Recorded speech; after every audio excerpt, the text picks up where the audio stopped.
Potholes and Penguins with Barry and Trimby. Good evening, folks. What is cracking? We're very sorry for the lateness of the show. We're busy boys. We have many things we've got things going on. We're conjuring. You wouldn't know the half of it. You wouldn't have a clue. They wouldn't. I would. You would. We all know. We all know. Not to be dramatic, but there's things happening in our world. You'll know in due course. We're flowing. We're malleable. We're flowing. We're like a river. We're conjuring and changing and we're evolving. Constant state of flex. Is that what it's called? When they find out what the big secret is, they won't give up monkeys. But it sounds good, and that's why we were delayed. How are the boys? I feel like you haven't told me that there's something about Santa Claus or something. Oh, you don't know either, yeah. That's coming. How are the boys? Very good. Good to see you boys. I say I was busy. You've a sore finger. I do. That's a clue. I sat on my arse today. I read something about cinemas opening, and I went down a rabbit hole of watching trailers for upcoming most anticipated films of 2021, and I'm talking blockbuster cinema films, not like arty-farty ones that will go, have you not seen it? Oh fuck. That's fucking amazing. Daniel Day-Lewis played a fucking shoe. He played a shoe that wouldn't fit. Ties its own laces. Yeah. He's amazing. He made himself as a shoe because he gave up acting and just made shoes. He just made acted. Himself. He was a shoe 6 months in the run up to it as well. Had to lose a ton of weight. He was a pair of flip flops. Some big fat bitch going around with him wearing Daniel Day-Lewis for 6 months. He's fucking an amazing actor. Daniel Day shoes. It wasn't one of them. It was all like fucking explosions. Ones that you buy a bucket of popcorn and a load of chocolate and a fucking trough of Coca-Cola. And Trough of Coke. And you bury your face in it. Good luck concentrating. You're right. They need to wean us back onto movies. We can't go straight into art house Daniel Day-Lewis movies. We have to start at the bottom and work our way back again. Oh, I've got them for you right here, Andrew. Ready for it. Batman. Straight in Batman. Robert Pattinson. Loads of explosions. Catwoman is Zoe fucking what's her face? Kravitz. Of course she is. And like, have you seen the trailer for it? The soundtrack is Nirvana's Something in the Way. It's like the greatest soundtrack song for a trailer of all time. Cool. Something in the way, but it's like a real electronic version. And then there's Batman pops in. It's perfect. It's like the weirdest, darkest, most disturbing song, and they're trying to make, I think, Batman even more fucked up, and it's quite violent as well. So that wouldn't that be or Candyman is? It's like the year of like just remakes. Candyman's coming back. Oh, I hated that movie. Scared the shit out of you. Funny, I just put Jack to bed there actually, and he said, Daddy, I always think about this thing at night time, and I never think about it during the day, but it's only at night time I think about these creepy little guys. He must have seen them on YouTube Kids. Oh shit. It's gonna be his equivalent of Candyman. That was me. Kids. That was me 30 years ago. Yeah, but think about how much worse it was when you somehow managed to watch Candyman when you were 7. Yeah, I know. That's what I said to Jack. You know what Candyman is? No. I think it's bad for you, Jack. You say Candyman 5 times in the mirror. You wait to see what happens. What happens in Candyman? You say Candyman 5 times in the mirror. Oh, was that shit? And this lad would come with a hook and gut you like a fish. Was he Lawrence Fishburne? No. No. Careful. Someone similar. I think I know the guy though. He might have been in Terminator. Oh no, it wasn't. Oh, he was in Final Destination. He was like he was like correct. What is that? What is he? Is he a doctor or something? Guy? Yeah. But he's the guy they go to. He like knows works about in the morgue. death. Yeah, he understands more, death. doesn't Yes, that's it. Sorry, yeah, he's He's that guy. Good Candyman, a solid Candyman. Salad. It was, it was pretty terrifying. So you'd say it, and you'd do it then as a kid. You'd be doing it, and you'd be shitting yourself. We played, when I played in a band when we were 16, we gigged in Belfast. It was a big day out for us. We were gigging in Belfast, and we were gigging with this other band. And when they were sound checking, my mate goes to me, "Is that the Candyman on the drums?" And it was this guy, looked exactly like the Candyman. So he got that for his entire life. I'd say so. Yeah. So, what else did I have? Top Gun 2. That probably steals the show, does it? Stop, in terms of popcorn films where you just go and you don't give a shit about how shit that must be, because it will surely be. Yes, but we could have said the same about Coming to America, and neither of us were happy with that. That's true. I just don't know if they'll be as apologetic as Coming to America was. Coming to America was just trying to make amends for all the racial slurs that were in it in the past, or kind of. And everyone just went, "Nah, we'd prefer if you just went back to being really disrespectful." Please. yeah. Whereas Top Gun 2 doesn't really have to make up for much. It's just Tom Cruise looking the same age. Do you know how old Top Gun is? How? It's older than you, I'd say. How old are you? 1989. 31 years ago, Top Gun came out. So Tom Cruise started making Top Gun before you were born. And now they're making a second one. And he looks the fucking same. He's kind of like Stringer. It's all the placenta he eats. Imagine Stringer as Tom Cruise. I keep imagining him with a little Tom Cruise wig on. Because he's supposed to be tiny as well, isn't he? I don't know if Stringer is in age. Stringer's in his 40s now, but he looks the same as he did when he scored that try in 2006, which is 15 years ago, and he looks the exact same. Imagine him as little Tom Cruise in the fighter jet, or Jumping off buildings. Last of the Mohicans, or what other Tom Cruise films are there? Was Tom Cruise in Last of the Mohicans? A Few Good Men. Yeah. Wasn't he in A Few Good Men? Yeah. With Jack Nicholson, when Kidney picks Tomas over Stringer, drops Stringer, and Stringer wants the truth. I just want the truth. Kidney's like, "You can't handle the truth." Yeah. What else did I have? Speaking of unaging, Keanu Reeves has come back for The Matrix 4. Whoa. What the fuck was The Matrix about? Can someone explain that to me? Because I was too young and my brain hadn't developed enough to properly go, wow. Can you remember? Yeah. No. What was it about? I don't really know, but I know there was a lot of kind of religious symbolism in The Matrix, apparently. I'm not going to be able to back that up. Like he was Jesus? Yeah. He's the chosen one. Whenever he... Oh, I don't know. I'm not going to get into it because it would be all... I'll be spoofing. But apparently. But the first one was incredible. The first one was unbelievable. Is that not fair enough? First one was amazing.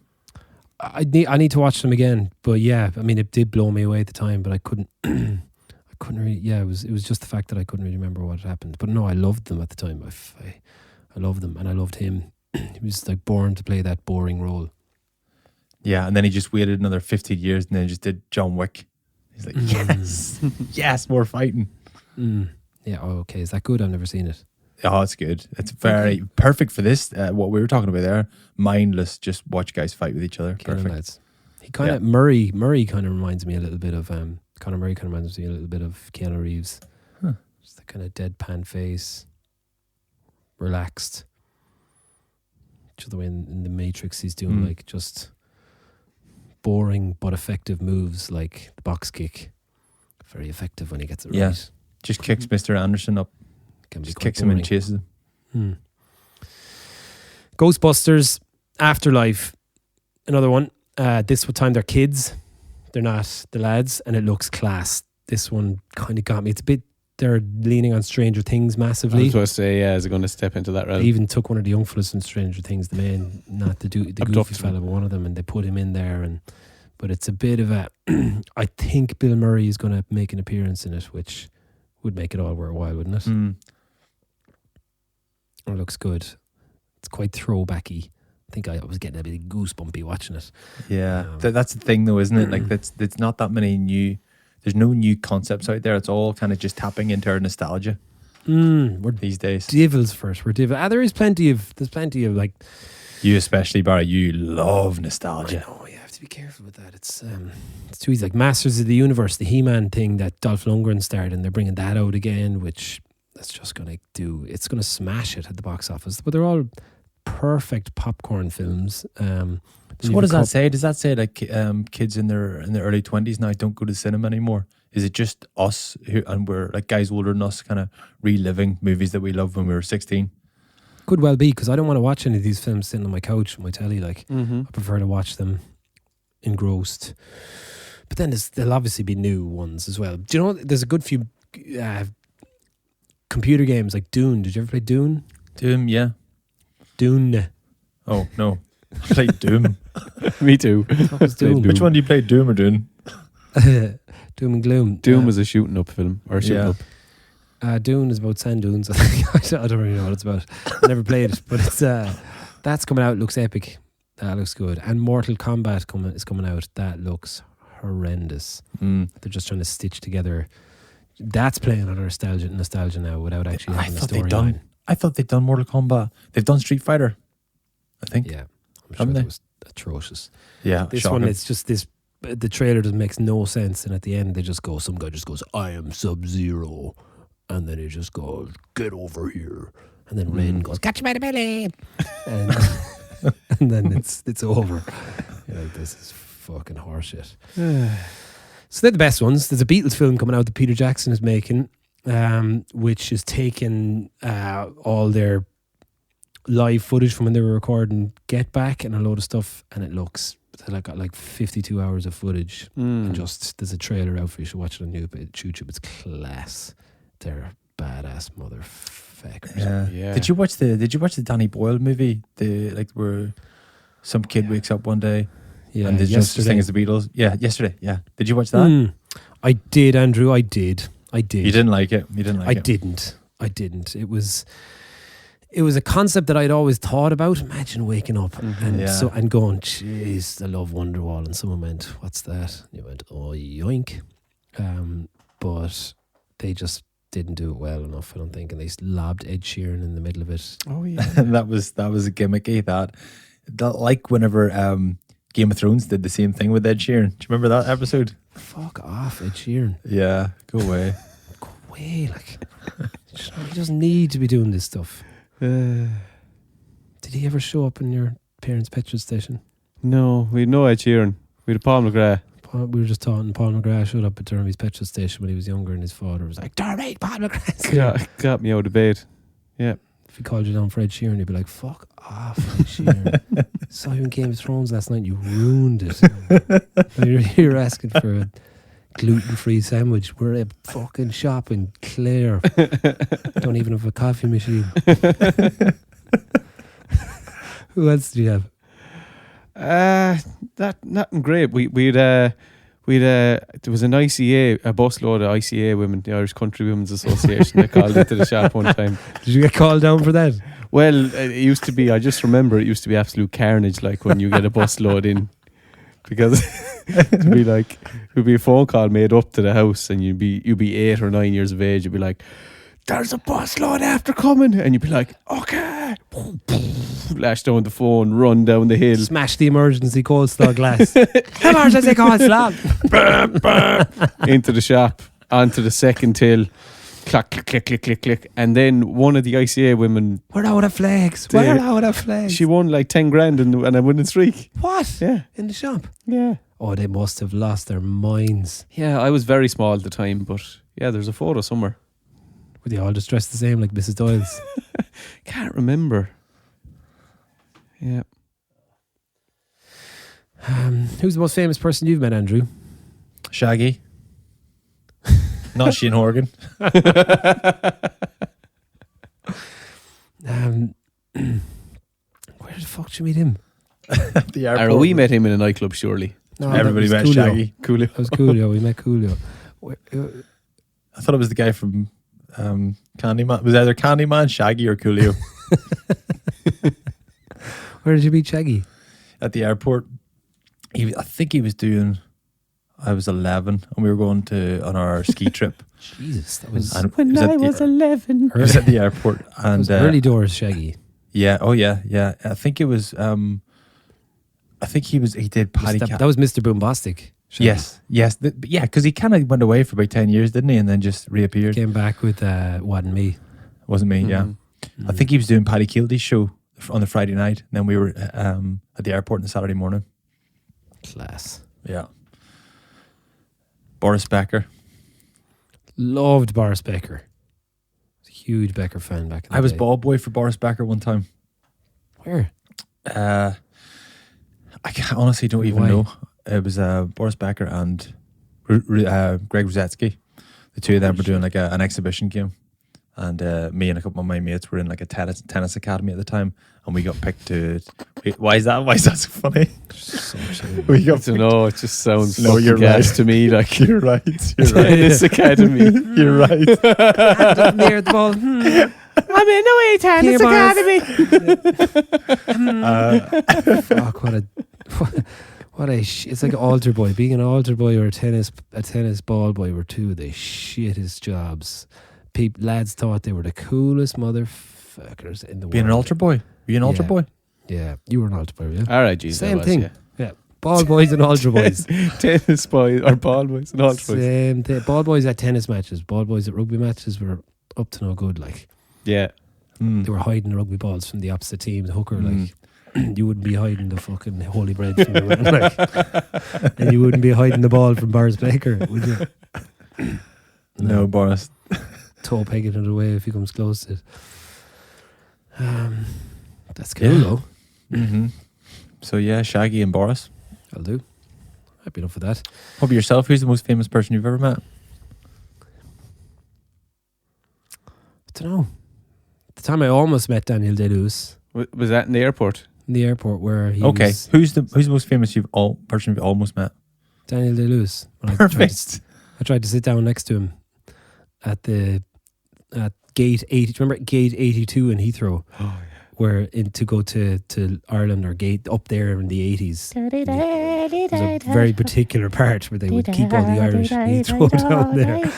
And I Are you going home now? go down Do there you to the miss 80s. home? Walking for a fucking mile to get there. Would you and I'm like to buy so the Limerick hungover. leader on the way? Coming home from Vegas, and I went straight to the gate just to lie down and go to sleep. It was about 6 hours before my flight, and I got down there, and there was one man sitting in the whole terminal, and he was at my gate, so I went over and I sat opposite him, and I sat down and looked up, and it was Daniel Day-Lewis, and he just looked like the crustiest. He looked like a shoe. He looked like a crusty shoe. He must have been preparing for the role at the time. And I went, oh my God. That's what my face must have looked like. And he just went, oh fuck, and picked up his bag and just walked away. It's like, get this guy away from me. And sat about 30 meters away from me. So didn't get a chance. And I went around then for a while afterwards saying he was an ignorant. Apparently he's ignorant. His parents a bit of an asshole. And then Is that right? Darren the band was like, nah man, he runs in my running club. He's fucking soundest fellow I'd ever meet. He Those must have been just- athletics. I must have looked like an absolute degenerate. No. Anyway, we've loads of rugby to talk about, lads. We've to give our tuppence on the Lions squad, although who gives a fork at this point, because everyone has had their say, every Tom, Dick and Harry, and we couldn't give a balls, to be honest. But sure, look, we'll throw a few token words at it anyway, will we? Yeah. Look back at the weekend's Rainbow Cup and look ahead to next weekend's Rainbow Cup. Crazy year for Irish rugby, to be fair, and especially the Interpros, because there's been so many of them. But they come to an end this weekend. Munster versus Connacht, Leinster versus Ulster. And also, to be honest, it's going to be kind of a season finale for us.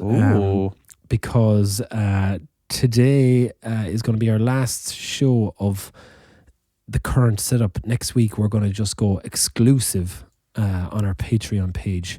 So we're going to continue to live our best lives and bring you as much joy and silliness and crack as we possibly can muster out of each other each week, but only on our Patreon page. So just check that out for the price of a pint once a month.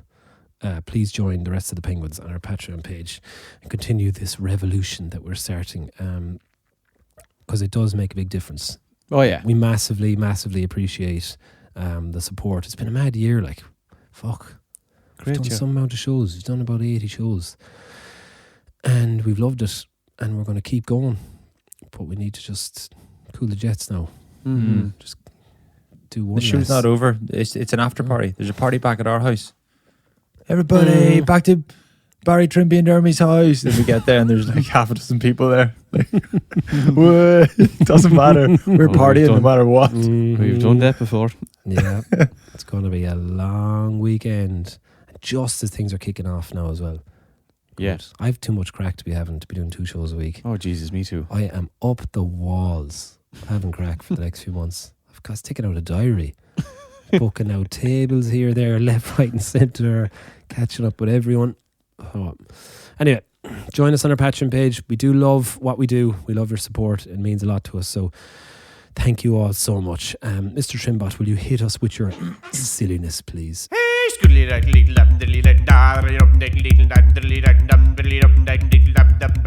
It's Trimby's silly little bit. Horses for courses selection for the Lions last week.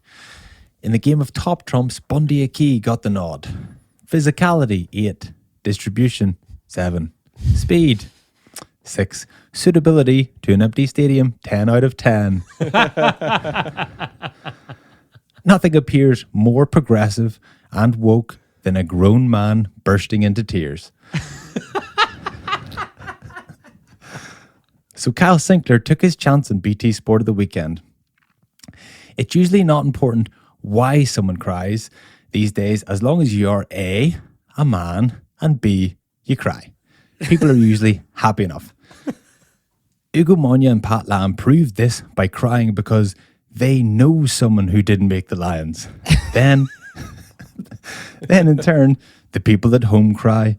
Where will it end? The far-reaching chain of reaction of Sinclair's disappointment grows exponentially with an R rate of greater than 1. And the whole country comes to a standstill, bawling our eyes out and blowing our nose. People take the day off work and productivity in the workforce reduces significantly, leaving a dip in the economy, all because Ian Porter can cover both sides of the scrum. I think we've just stumbled across the sequel to Sandra Bullock's Bird Box, where we must be careful to watch BT Sport with a blindfold on, otherwise we'll cry with the rest of the country.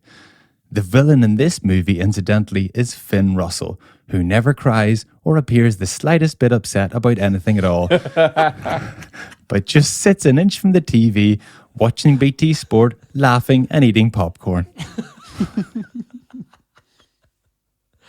Fucking hell.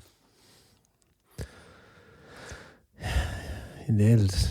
Mm-hmm. That's the Lions segment over. Don't break my heart. My That's the Bundy Lions. Aki heart.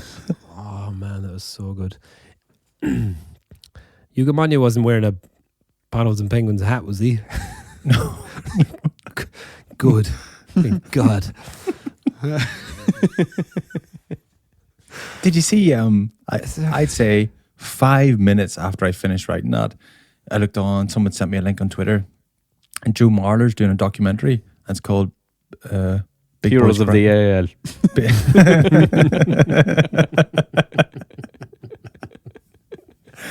It's called Big Boys Cry, and it's him like taking a retreat or something, and he's had like a difficult past and all. And it's Big Boys Cry, and I went, "Oh, I'm an asshole." Oh no, I am. You are, bit. but I am a little bit. Yeah, you are, but it's fine. We're conditioned to it. I don't know how to. I don't know no, how that, to. that doesn't make it fine, Barry. No, not conditioned to you being an asshole. We're conditioned. I'm sorry, right? You are an asshole, but we got used to it. We're conditioned to going, Jesus, I don't know how. Is there a need for the crying in the telly? We're conditioned to it. So it's I'm not. I don't know what to make of it. I get very uncomfortable. It's great, isn't it? It is great, but I still there's something. I cried at the weekend. I cried at the weekend. You did. I remember. There's just a part of my brain feels like it skips a beat when that happens. Like I I am. When you're trying to deal with someone crying. Yeah. So, What's going on here? Oh, Jesus. He wasn't picked. Has he forgotten his words? He wasn't picked, and now everyone's focusing on him and crying. why are we talking about the lads that did get picked? And why is he crying? Why are you crying? The kids are crying. I'm like, are you crying over it? I don't know. But at the same time, I want to be progressive, and I want to use the correct language to describe things. That's I up just to you. wouldn't know what to do if I was there. Yeah. It needed a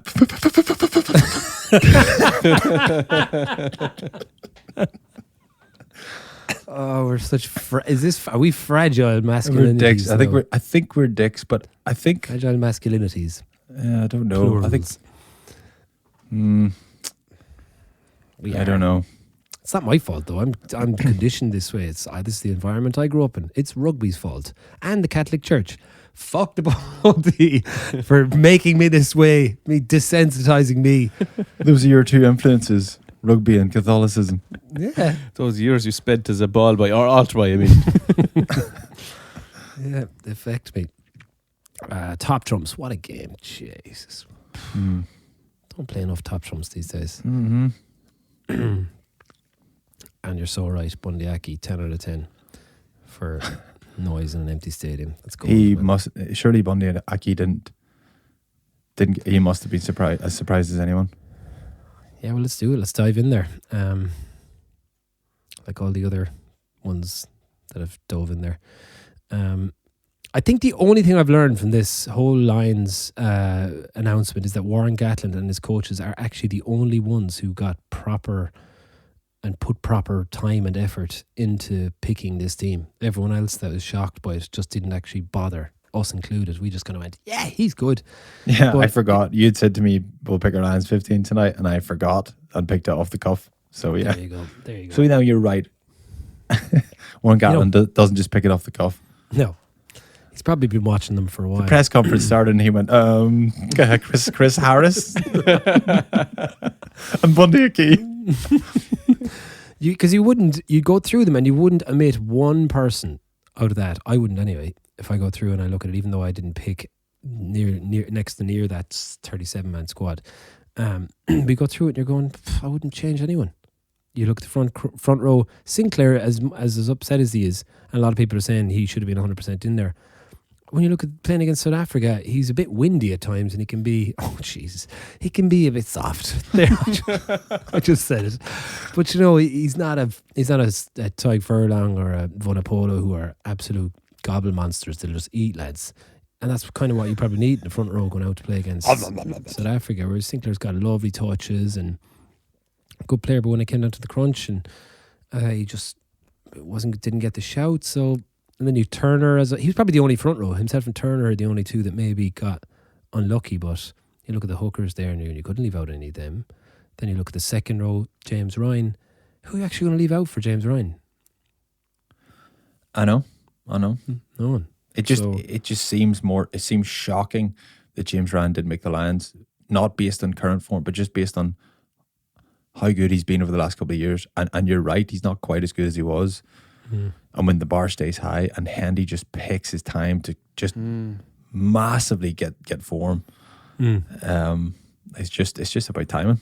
Yeah, and then you've back row. Simmons is probably the biggest shock to get in there, obviously. But you look at Vunapolo, hasn't played well in quite a while. I don't think Simmons is a shock. I think everybody, all England rugby supporters have been crying out for him for the last 12 months. Yeah, so. I think he's a brilliant addition, so no surprises there. 9-10, Sexton is the one obviously that everyone is talking about, the lose out, but who do you leave out? He's been, he's been unbelievable, but it's not his time. His era is kind of someone else's time. It's Farrell, it's bigger as you said, you were called it bigger, you think it's the informed 10, and I don't think you can leave Finn Russell out. You're picking that team based on a number of things, and it's obviously to win against the Lions, but sign me up to watching Finn Russell every time he gets in the field. Everyone will watch every minute. He'll add a whole other dynamic, which Lions rugby always needs. So, unlucky in Johnny Sexton. Still think he's a good chance if he'll be on the plane if anyone, and same with James Ryan, if anyone gets injured. Centre's one of the more interesting ones, and when you think about it, of course they're going to pick a Bundy Aki. Well, hold on though, right? So just to challenge that a little bit, right? If you're playing South Africa, you're playing 15 mutants. Mm-hmm. If you go physical, you're never going to be as physical as them. So why even go that route? So that's the reason why you pick someone like Finn Russell, because he'll bring a level of creativity, big long passes, kick passes. He'll just keep defenses guessing. So Finn Russell is the solution to playing against that physicality. And actually, Cal Sinclair could potentially be the solution because he's a guy who can tip on, circle pass, link to backs. Do you know, I'm kind of playing devil's advocate here a bit, right? But if you go physical, like why would you take on South Africa at their game? Why don't you, like George Ford, why don't you bring in George Ford? I think he'd be gobbled up. I think he doesn't have. He'd cry. Yeah, I'd definitely pick Finn Russell over George Ford. I agree. I wouldn't be writing off Finn Russell starting. It's just that he hasn't been outstanding this season. He's had too many hiccups for me, but could certainly play himself into the side. Sinclair, it's not something essentially you need out of a prop, especially when you've got the likes of Tyke Furlong who can already do that in the front row. And then Bundy, when you look at how well Bundy and Henshaw's picked on that squad as a 13, not as a 12. Yeah, and well, because doing Farrell, you'd imagine Farrell will play a lot of 12. Yeah, or if he doesn't, then I think Tuilagi still could come back in there. If Tuilagi gets himself right and pays for sale, then I think they're down a centre at the moment. I know Farrell's going to double up as two, but I think he could bring him. But I think Henshaw and Aki could be the answer. He's like, they were so good against England. They're unbelievable combination. They know themselves inside out from Connacht days, and I think that could be. I think Robbie Henshaw is the best 13 we've had since Draco. I think he has similarities. He wins games. He changes games. He's that kind of leader and sees things and he's a decision maker. And I don't mean like a quiet decision maker. He grabs the game by the scruff of the neck. And I think as a 13, I just think it's so powerful to have like someone like that on the side. So I think, and you look at the coaching that these guys are going to get over the next 10 weeks when they go on that Lions trip, and how much better players are going to become. I think he's going to just blossom even further, as will Tyke Byrne, as will, who else, Porter. How do you see Tyke Byrne's role? Do you think that's coming off the bench? Yeah, I mean, Laws is the other 6 option. Tipperick ever plays 6? Yeah, Tipperick plays. No, but it's that what they're looking at there is a kind of second row /6, isn't it? Yeah, maybe. Who knows, man? I think that's the beauty of like having some. They had to pick a couple of guys like Tyke Byrne who don't fit the role of being the big monster to match the South Africans, but you cannot leave a guy like Tyke Byrne out. So, but then he's another good example. Then, if you're playing against that big physical pack, then you need someone like Tyke Byrne to shift the point, to move, to shift them round and get them tired. But you would never, like, it just, you naturally wouldn't consider him starting, even though I think you should consider him starting because he brings something different.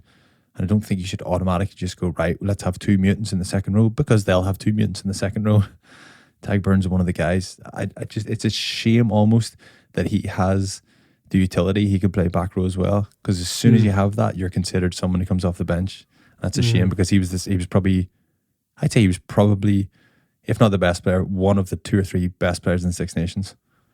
Yeah, I agree. Oh, I'd love to see him start.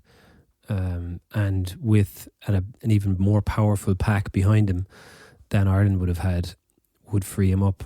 and it's not like he doesn't get stuck in and do the graft, and his work rate would be through the roof. But it's just I'm surprised Dupont didn't get the nod. Thought he had a good chance. He's the best player in the world, sure, of all time. He could beat them on his own, probably. Back three, unlucky in Hugo Keenan, I suppose. That's but you couldn't leave out. I think what's his name did well to get in. Daly, but three solid fullbacks, good, but exciting, solid and exciting. Great boot kicks of the ball. Zamet, Watson, and who's the other winger? Liam Williams. No, he's fullback. Who's the other winger? Johnny May? No. Don't know. Who's the English winger? I can't remember. It's definitely more than two we can cut wingers. this out. It doesn't matter. You all know who we're talking about. So yeah, look, Van der Merwe. And you called him as well. Well done. I called him and then kind of regretted it because I don't think he was as good in the Six Nations as I expected him to be. But again, it's physicality. He's looking for guys bringing massive physicality out there. Yeah, and I think guys like that and fellas, some of the younger fellas, Jack Conan, Porter, Van der Merwe, some of the more inexperienced, or the guys that haven't played for Lions before, what they're going to learn, like Tyke Byrne, what they're going to learn out there. I remember Paulie and Raj and the lads come back from 2005 and 2009 Lions, and what they brought back from the coaching over that 7-8 weeks was phenomenal. Our levels of our standards went through the roof.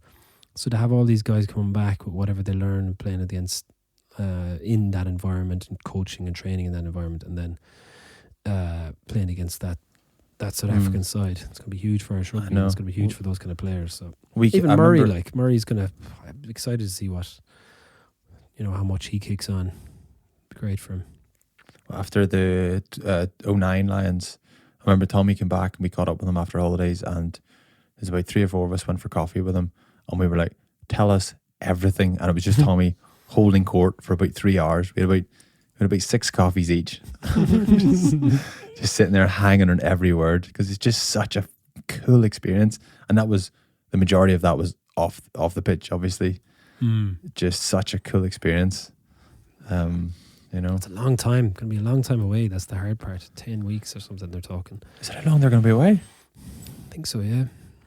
Jesus, that's a long time. It's tough going. I can't wait for it. Hopefully it all goes according to plan now. Doesn't be cancelled.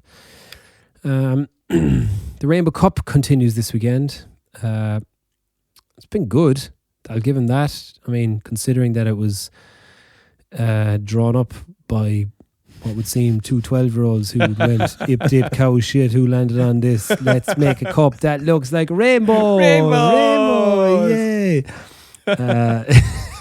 It's actually been pretty decent, isn't it? Yeah. Good games, good running rugby, loads of tries. Few youngsters. Yeah, but there must be good pot of money for it if there's all teams are still playing full strength teams or as close to it as possible. I'm not sure. I was trying to find out how much money. But there's no reason for them to be rotating or changing or, because there's nothing to stay fresh for. I know, but you still would have thought they'd given some young fellas a more of a shot. But I suppose lads are still going for the Lions, a lot of those internationals, so they probably wanted to play. But you might see a few changes this weekend. What about Will Addison? Jesus, it was like watching a film where your favourite character became a baddie. Yeah, it was like watching Stone Cold Steve Austin whenever he turned bad. Yes. And then Will Addison rounded the touchdown with 2 tins of Bud Light and like smashed them together and like poured them and drank them. What about RG Snyman giving the finger to the camera? Brilliant. Did you see that? No. Oh, it's gold. I don't know what happened, but whoever was commentating was there. Oh, he's had another, wasn't he? He had another operation, another injury, and the camera flicked him in the crowd, and he just went boom, and he was just giving the finger to someone in front of him. Someone in front of him. Didn't look like it was the camera, because obviously there's no big screen, so he didn't know what was on him, but the timing could not have been more perfect. It's amazing. But yeah, poor old, it was kind of game over at that point, wasn't it? So what's going on with his operation then? Was there something He had a wrong? second surgery on not on the ACL, but on I think it might have been his medial or something like that. The smallest surgery last week went very well. They announced today, so they're still hoping. I mean, obviously he was aiming to be back for April, so that's not going to happen. But he's because now it's May, but he's still in line to make the Lions, I think. But yeah, the Munster match, good game. After that happened, Will Addison was playing well. Fuck, I like him at 13 as well. Just in and aways, and he looked aggressive. Like that's why he got the red card. He was getting stuck in. Yeah, it was loose enough that tackle, wasn't it? And then he kind of got dragged down, but he was pretty high as it was. Isn't that fair enough? Yeah. No, it was. But then I still think that 20 minutes for the red card and then get him replaced. Granted, that it didn't make any difference at the weekend, but oh shit, did they do that? They did. Yeah. Did he come awesome? No, because I think it was around 60 minutes, wasn't it? No, was it? When was it? I think it was just before half time, isn't it? Oh, sorry. Fuck, was he replaced? That's great analysis. I don't like that. I don't like that rule at all. I think that's pointless. I think it's stupid. I think if you're trying to discourage that, then there has to be a big punishment for it. And I think any progress that we made has just been wiped out now. It's true for you, Andrew. It's true. Yeah. Yeah, well done. Who's playing this weekend? Munster playing Connacht. I can't see much changing. I think Munster and Leinster will get 2 comfortable wins this weekend if the teams are similar. I'm commentating on the Connacht match. Connacht match, can't wait. Are you doing the Ulster Leinster match? No, I'm not. Not doing it this weekend. Yeah, Leinster Connacht's very interesting game. Connacht went 16-0 up. Leinster responded with 5 tries in about 15 minutes. Obliterate. We've angered them. Obliterate. Yeah. Oh shit, we've angered them. Just chopping heads. Hugo Keenan scoring a hat-trick. He looked class. He should get a call up at some point. You wouldn't wish injury on someone, but I'd say he's so close to getting on that plane. Such a good player, man. But he's not. But he's not the model. He's not the Gatlin model. I don't know. As a fullback, does he have to fit the model? Like, I mean, he's very similar to Liam Williams. I was going to say, yeah, Liam Williams is the same sort of build, but Williams is a little bit more physical. He's a bit meaner anyway. I don't think Keenan's solid as flip under the high ball, and yeah, I don't know. I think if you're going with if you're going to have to call out a fullback, who are you going to call out? No, I know. I can't think of anybody better. Ghostbusters. Yeah, that's it. Gavin Coombs. I just didn't mention how classy he looked the weekend. He's a freak, isn't he? That wee fella. Yeah, youngster. Yeah. He's a vintage Munster back rower, like, isn't he? Thick. He's isn't he? As You know in what I mean? He's like thick body. yeah. Like maybe if you looked at him, you kind of go, it's hard to know underneath that jumper how ripped or athletic you are. Do you know what I mean? Like just big, like a ham. burly. He's burly. I'd say he's burly. Like a big ham. That's it. Yes. Yeah. You know, leathery skin. Very little hair. Gets goosebumpy in the winter. Big hands. I bet he's got big leamy hands. Big leamy hands, yeah. The opposite of us, I'd say. You know, if you put us side by side. Little spangly hands. Yeah. I'd be like a side salad to his ham. So, future lion there, I reckon. There's no stopping that fella. That's all the news, I'd say. Will we take a quick break and we get on our final Energy hero of the AIL? Let's do it. Bottles and Penguins is an independent production, and what I mean by that is, It may sound like we don't know what we're talking about. You might even think Barry's hardly even played professional rugby and Dermy likes hurling. We want you to think that. It takes a lot of preparation to sound this unprepared. we work very, very hard at what we do. and we want to make this show the best podcast in the world. For just $5 a month, you can help us do that.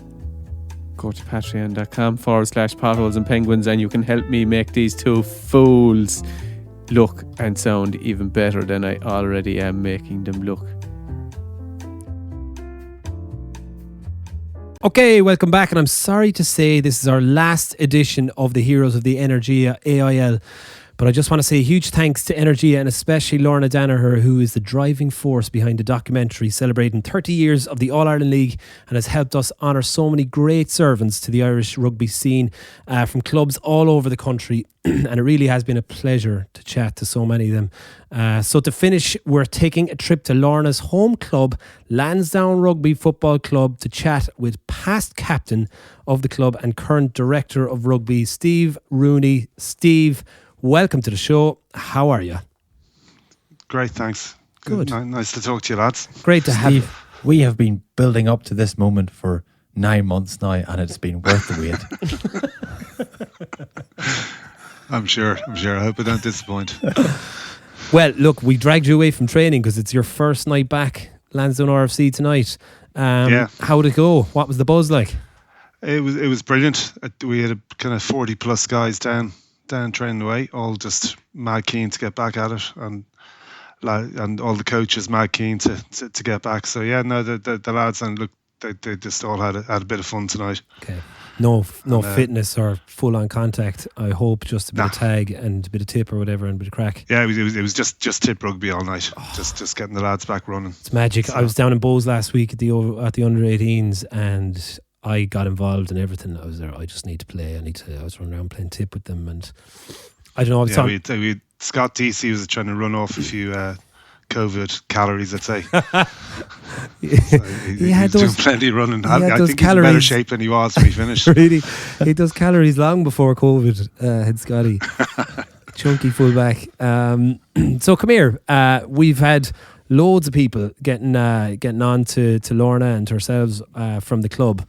Basically, I know this is going to make you uncomfortable now because the praise often does to our guests, but we had some people come on and said of you, you're a great, fantastic club man and literally does everything for the club. Another one said very, very passionate about Lansdowne and pretty much does everything for the club. And then a last one, a great man, has some great ideas and ways to improve the league and club rugby in general, and is also a really driving force for the underage girls rugby in Lansdowne. So as I said, a lot of praise that I'm sure doesn't sit comfortably on her shoulder, but those kind of people are in every club in Ireland, like yourself. There's always one or two, and I suppose what I want to know is what drives you to do that, to put in that much effort, to be the guy that does everything in the club. Well, look, I definitely don't do everything. I think that's vastly exaggerated. So, there's a great team of guys in the club, and I'm just one of them. I've just probably been around the longest.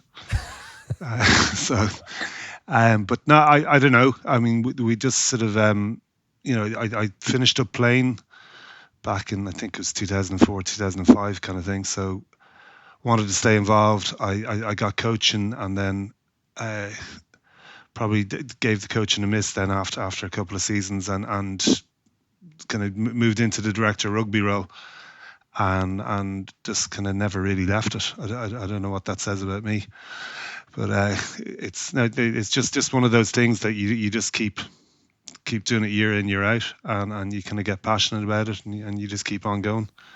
Were you, Steve, were you a Lansdowne family? Were you a rugby family, or was that kind of in your blood that you're always going to be kind of really connected to the club? No, I had nothing to do with Lansdowne. My father, he played with Greystones actually. So I just came in. I played with UCD when I was in UCD, then graduated, and at that stage, the AIL had just kicked off. So really, any kind of aspiring kind of young player who wanted to kind of test themselves and move up through the echelons of rugby, and that you had to be playing AIL. So at that stage, I think there was one or two divisions at the outset, two divisions I think, and So I joined Lansdowne. It was probably between Lansdowne and Greystones, I think, at the time. And I went to Lansdowne because I thought there was opportunities to play. I was a six, to play at six, and yes, saw a gap there. And and then I knew I was good mates with Conor O'Shea and Angus McKean. I played a fair bit of rugby with them, sort of at different representative teams and whatever. So they helped. I mean, it always helps when you know a few guys. Mm. So no, there was no kind of family history there at all, really. But I did grow up just round the corner from Lansdowne, really, just about two or 3 minute drive. Okay, and you would have had a serious team back then in the late 90s and 2000s, and I know you didn't win any trophies, but you would have I presume would have come, or sorry, you didn't win the AIL. You won a ton of senior cups and senior leagues, I'm sure, in Valencia senior leagues. Yeah, I mean, like, look, there was a load of interpros and internationals that have all involved in that. I think we played. There's a video doing the rounds on YouTube at the minute. It's Lansdowne against Garryowen, and it was Sky Sports were covering it. It was one of these games that they covered. Really? And I think after our game, I think they backed out of it. The language I think there must have been about 8 appalling. internationals that day playing.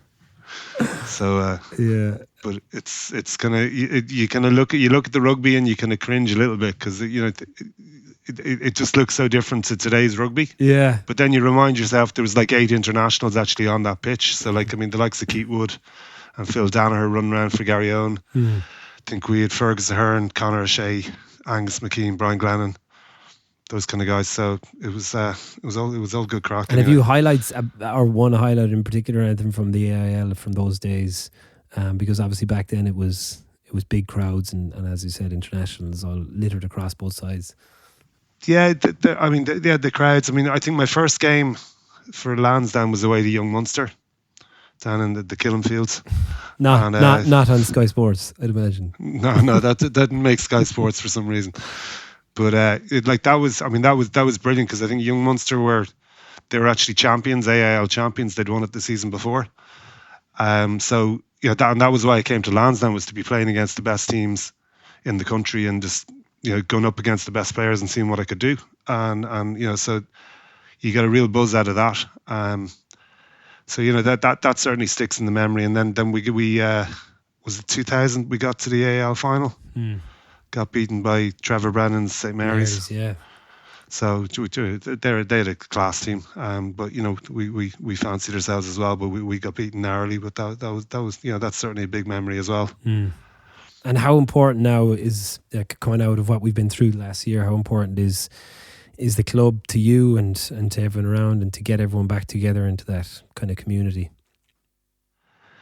Yeah, I mean, look, it's just people getting out and socialising, and it could be their rugby club, it could be their golf club, it could whatever. Rugby is what's kept me going over the years, and everyone has their own sport. But yeah, I think like even just tonight, just watching the lads run around the pitches and that, just really sort of enjoying themselves and enjoying each other's company and enjoying playing sport. And it'd be the same for our older guys. They just want to get out there and stand around a pitch and kind of watch games and cheer on whoever they're cheering on, and that. It's it's just brilliant to be back at this stage anyway. I mean, there's not much of a season left, but it's just to get back. Like, I think that's the same what Bowes are doing at the moment. We're starting a bit of a touch league down in Bowes, and we're bringing back the golden oldies as well. We're going to put in a team into it, so we'll have 20s, very good. ladies, seniors, mixing up between seconds, first and thirds, and then a golden oldies team with, I think, Cian Ahern, actually former Lansdowne great, is going to be involved, in Marty McPhail, Keith Matthews, those kind of guys. So Cian was great for us when he was with us. Oh yeah, sure, top try scorer for years, or a couple of times anyway, I'd imagine, in the AIL, wasn't he? And what about your kids then? Do you get your kids involved? Are they deeply involved in the club, which involves you getting back underage as well?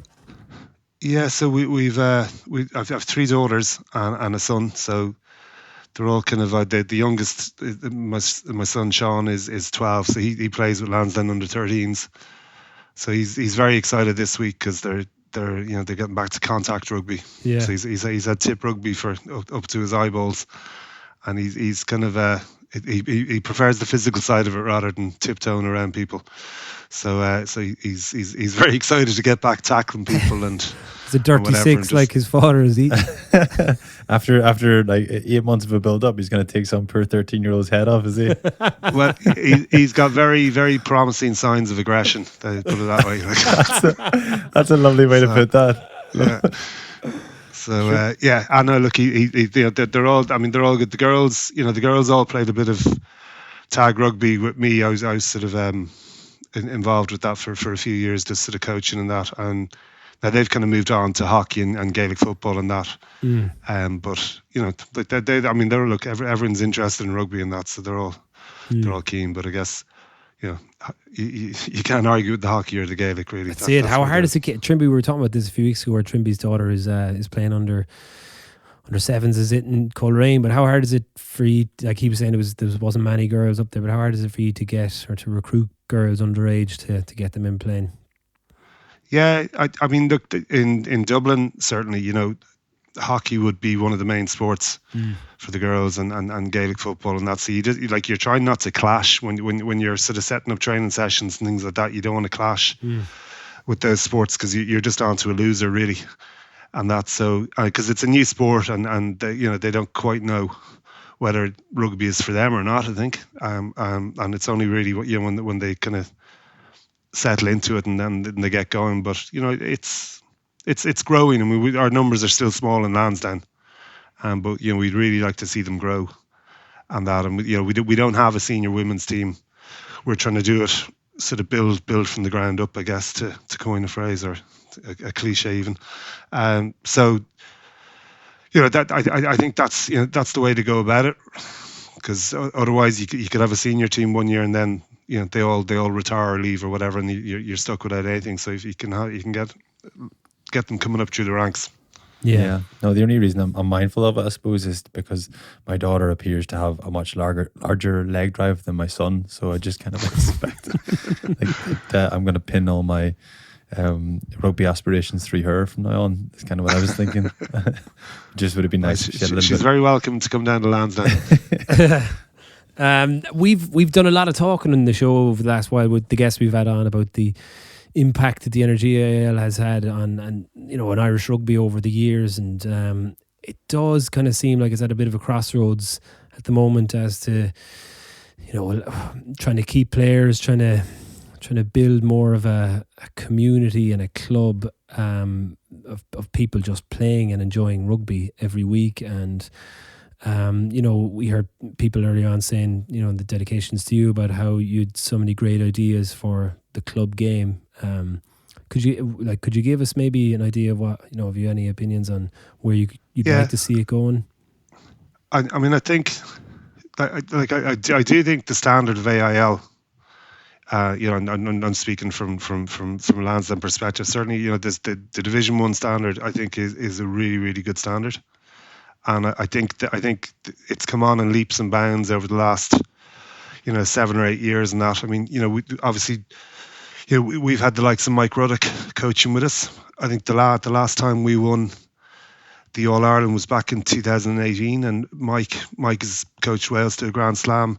But you'd also had, I think, you'd Eddie O'Sullivan and you'd Declan Kidney, who were both involved coaching in the league that particular year. So there's a huge amount of quality, and it's the age profile has probably come down quite a lot across the league. So I think that's probably the case for rugby in general.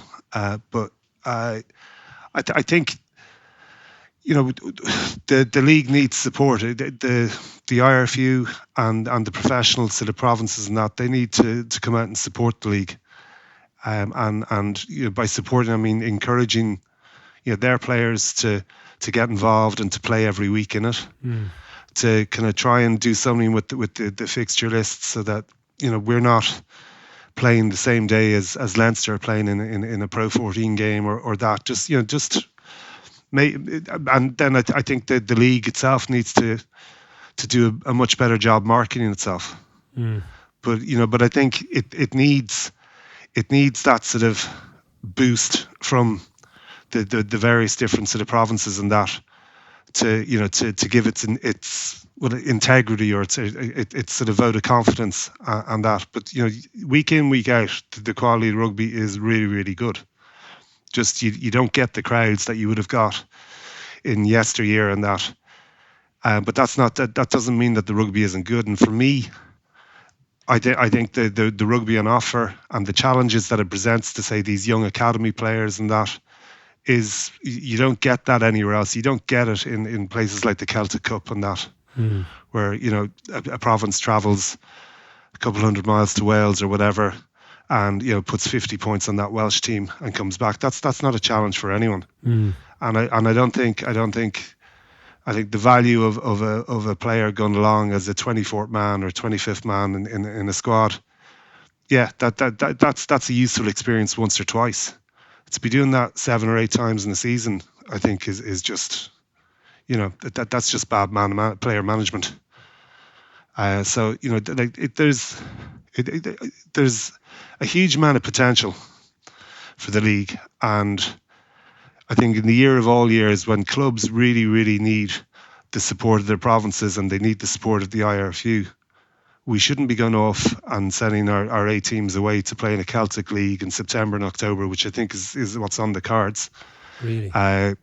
This is the time for the provinces to get behind the provinces, get behind this All-Ireland League and support it. And as I say, the league can do an awful lot more to promote itself and its sponsors. I've kind of been pushing the line. We should have a dedicated All-Ireland League YouTube channel. We should, because you've got to actually connect with the kind of the social media platforms and that your players and your audience are going to be there. And it's not TV anymore. It's not printed newspaper. There's so many other sort of mediums that you can get people watching the game. And I think there's a huge amount since the advent of kind of professional rugby. There's a huge amount of people, fans and supporters that have come to rugby, but they wouldn't think twice about going. They'd never think of going to a club game because they've never grown up and seen it. That they've always been attracted to the professional franchise. And if there's some way you could sort of showcase the game to these supporters and that, which I think is very doable, then why wouldn't that be a win-win for everybody? It gets people more invested in Irish rugby, kind of a greater sort of feeling of belonging, rather than go to the next professional sport that might take their fancy. Yeah, I always wondered, there was like when I played, if we were to go back to clubs, and even when I coached, if we were to get Munster players back, there was often kind of an air of this is unfair that these guys are coming back. Maybe that was just an issue of managing it, but I think clubs started to turn away from that. Then the provinces didn't think that would work, but for me, that it mightn't have been the best for certain players within the club, or might have upset the flow of a side maybe, but that was just something that needed to be managed. But what it did do was, when you had 5 or 6 players coming back from Munster every week to play AIL rugby across every team in Limerick, it drew way more crowds. The games were better. Yeah. There was a little bit more of an emphasis put on it, and I didn't know that was going to happen in September. That's the first we've heard of that, and that's really disappointing. When you see Leinster getting 59 or something players on the field this year, that's a crazy amount of players, and I presume most of them wouldn't have been playing AIL if the AIL had gone ahead this year. Yeah, I did probably. And look, Leinster get their calls up to the national squad and that, and they're victims of their own success, and that pulls players up from the academy and the sub academy into Pro 14 games, and that's great, and it's fantastic. But like if you go, I'd say if you go and look at the COVID's been here. If you go look at the professional rosters and look at the academy players, they haven't played an awful lot of rugby this season, most of them. So there's a lot of guys that could really do it in All-Ireland League. And as I say, I think there's no comparison to me between an All Ireland League and a Celtic Cup game. I get the interpros. The A interpros, I think, are very valuable. You watch Leinster versus Munster or Ulster or whoever, like that. I really understand that, and I can understand why they're an absolute must-have. But I think that somebody trying to convince me that a trip over to Newport is more beneficial than a trip down to Templeville or to Temple Hill rather in Cork, or a trip down to Killenfields in Young Munster and that. Like they're far more valuable experiences for a player. Yeah. I agree. And it's about guys getting their confidence as well. So like Peter Sullivan's a good case in point for us. Peter, he's full time with Connacht now. He got a knock back in that he didn't make it through to the Leinster Academy. So he was schooled in St Andrews, great player, really good finisher. And he really just knuckled down and worked hard. I think he was top scorer in the All Ireland. I'm trying to remember which season it was, maybe 2018, 2019, whatever. Scored 15 tries and that, and that's kind of launched him back into the pro game. Connacht, took a chance on him as such. Take a chance. Connacht were looking at the AIL, and as they do, yeah. and you have a good history in sending players to Connacht, right? And that have done really well. What about the rest of the side? The club then, in terms of would you have a solid Saturday of 20s, seconds, seniors? Is it a real day out at the club when those games are on? Yeah, that's one of the things I think that certainly Leinster clubs are looking to do, and Leinster branch are kind of looking to do, is to have more of these sort of club days. So traditionally, like in Dublin, your seconds games are usually on a Sunday, which is a pain in the ass for young guys. They don't want to be playing on a Sunday. They want to have their Saturday nights and that. So we're trying to bring games so your seconds will play alongside your firsts on the same day, type of thing. So you stagger the kickoffs, and maybe that can expand to other teams. Maybe 20s, maybe thirds or whatever. Like I think the pitches are there now. You've got the all weather pitches. They make it a lot easier. And I think you try and get away from Sunday rugby, because my experience anyway, guys don't want to be playing rugby on Sunday. And I'm always struck. I remember I was down in Australia years and years ago, and they do it really well in Australia. They start off in the morning with probably the fifths or something playing, and they go all the way through to the firsts. And it's great because guys just hang around for the whole day, and there's a great big party atmosphere. Fellas hang around the bar and whatever, but like everyone sort of just really comes together as a club. And if we could get something like that going in Ireland, I think the popularity and the participation rates will just only go up. We'd be back to the mid 90s of great rugby and great crack afterwards, as I'm sure you're well experienced. So here. But look, Steve, we've kept you long enough, and we really, really appreciate you coming on. And look, fair play. I think it's a testament to you for all the messages we got in from your club pals in Lansdowne, for how much work you put in there, and it is all that work that makes these clubs tick. And it's great to see you appreciate it. So thanks for coming on. Oh, look, thanks for having me, and well done on the show. Cheers. Thanks, Steve. Thanks, Steve. Cheers, guys. Take care.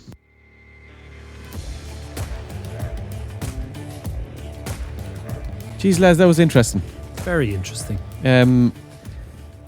Wouldn't that be class? I love the way he's kind of focusing on the YouTube thing and how the AIL could be live streaming matches. Like, I've noticed that the hurling league is back, and it just seems like all games that were previously unavailable to watch are now going to be available to be streamed.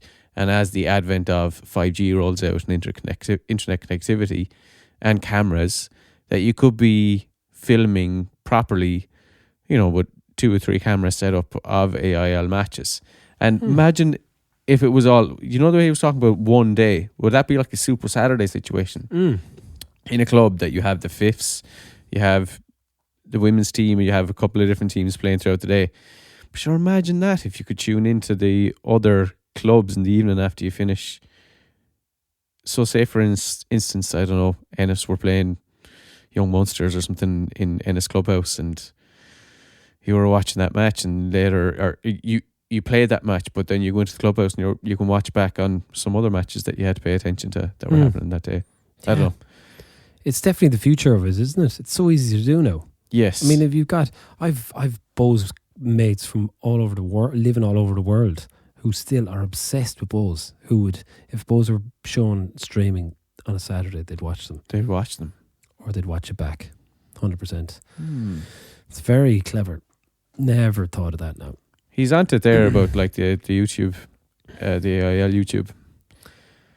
Yeah, it's all about PR. It's all about making it accessible and making it look cool, look well. Bose have a massive push on at the moment now. They're doing a real big PR boost and a bit of a campaign to get players, and a lot of people working hard at it, but it looks great and it's so much better than it has ever been. The assumption is professional sports here and it's more entertaining, and then once you drop down, then because it's not professional, you won't be entertained.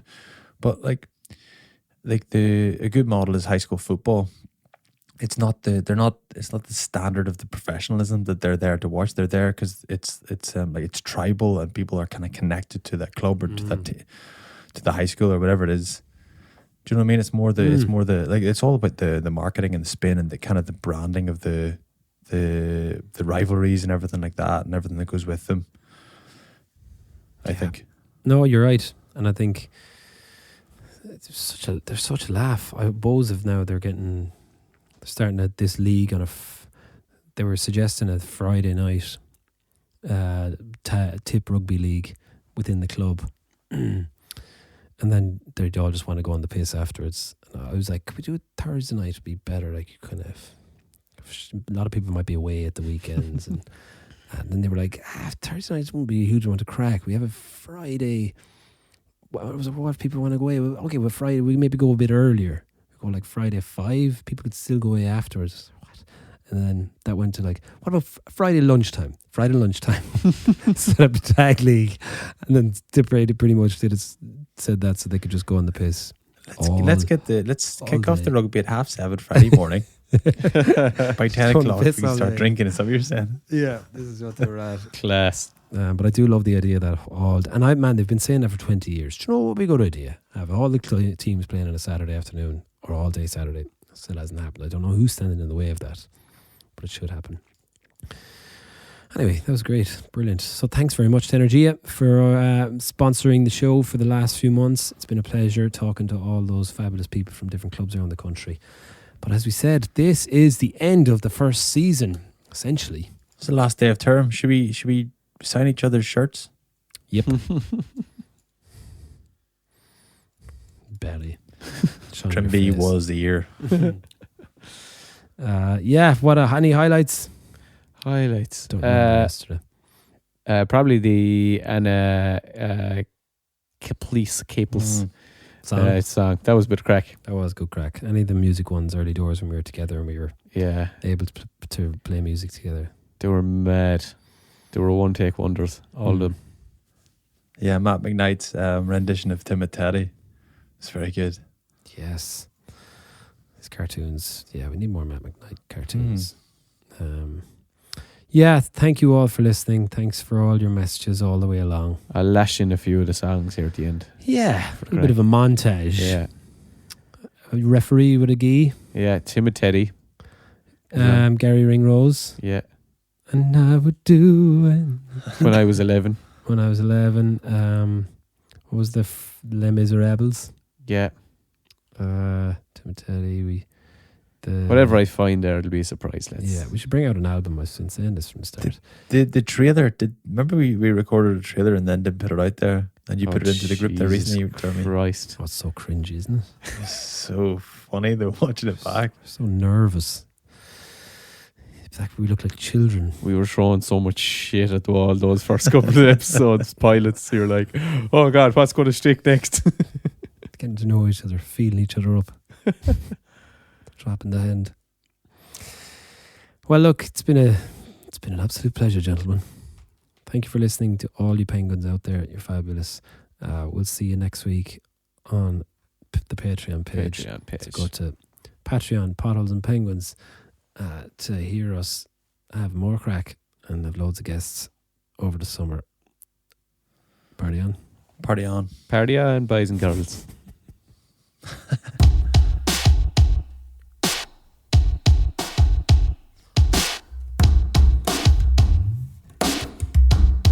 Yo. Timid daddy's allergic to peanut butter. Daddy longs the dishwashers make him shudder. A timid daddy with food connect to certain shapes. A timid daddy refuses to eat uncut grapes. A timid daddy's a blanket when he is watching telly. A timid daddy is fear, but he just ain't ready. A timid daddy is so constantly afraid. A timid daddy's a mess until the rugby's played. That's the timid daddy feels the most ready. The rest is in his little heady. I-R-I, Bahrain. I-R-I, Bahrain. I-R-I, Bahrain. I-R-I, Bahrain. I-R-I, Bahrain. I-R-I, Bahrain. I-R-I, Bahrain. I-R-I, Bahrain.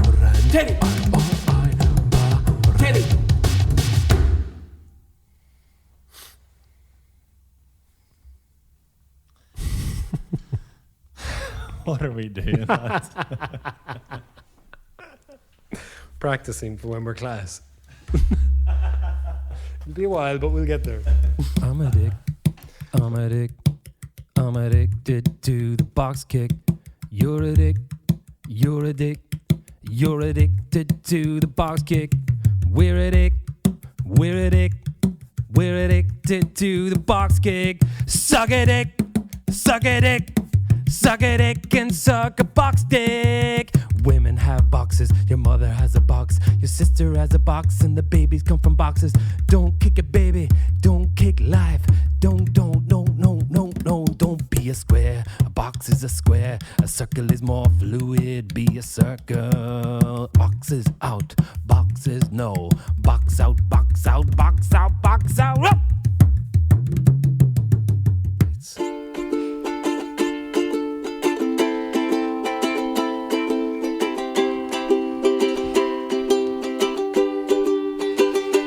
I've been through them all. We've been going hard for long enough, and the bloody backs keep fucking up. I scream, I need to get the ball, 'cause we're just behind by just 4 pints. I know I can get over that line. Glory. Ooh, the stand is cold and empty. No one around to see me. Chip and chase, and then I'm a and I said, ooh, I'm running down the line. The fullback close, but just not close enough. And that's when, ooh, I launch into a dive. The whistle blows, but it's my foot in touch. Up, up, up, dilly up, dilly die, die, die, up. Loud, did I die,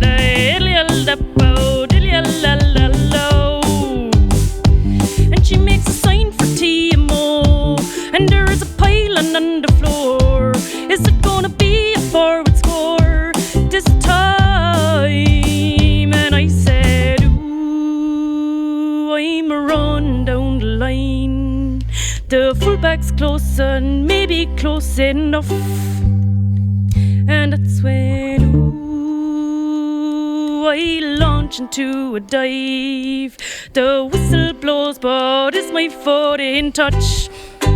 Hop, hop, hop, dilly up, dilly die, die, die, up, dilly low, la dee die, die, die, dilly up, oh, dilly la la low. Hop, hop.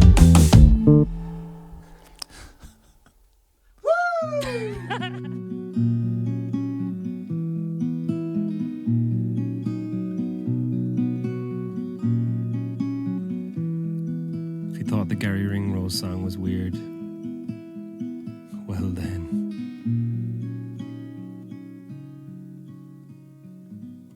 When I was 11, my fell in love and she broke my heart. She came from heaven. Every Saturday night on Baywatch. Her name was CJ, a big double D babe.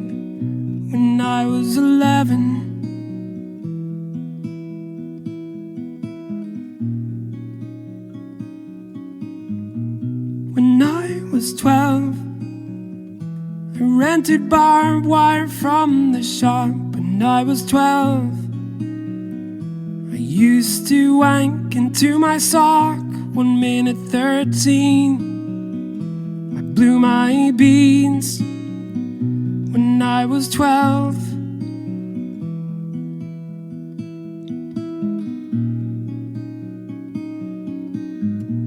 when I was 13, Pam and Tommy tied the knot. When I was 13, Pam and Tommy rented a yacht.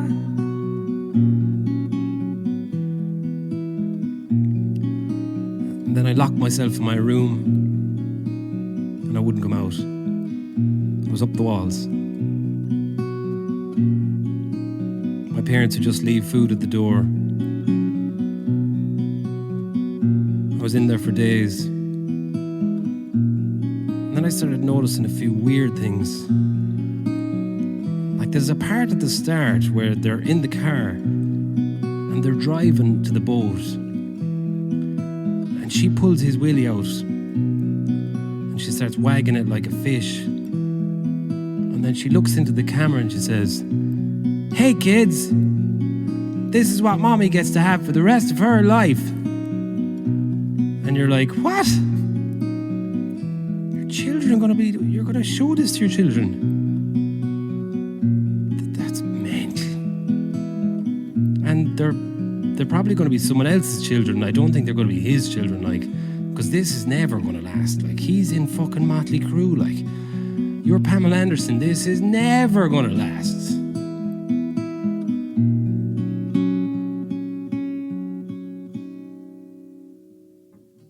When I was 14, I was walking home from school. When I was 14, I couldn't wait to get home to my room. But when I arrived, my mother had spring cleaned, and my DVD was never, ever, ever, ever, ever, ever, ever, ever, ever, ever, ever seen again. America.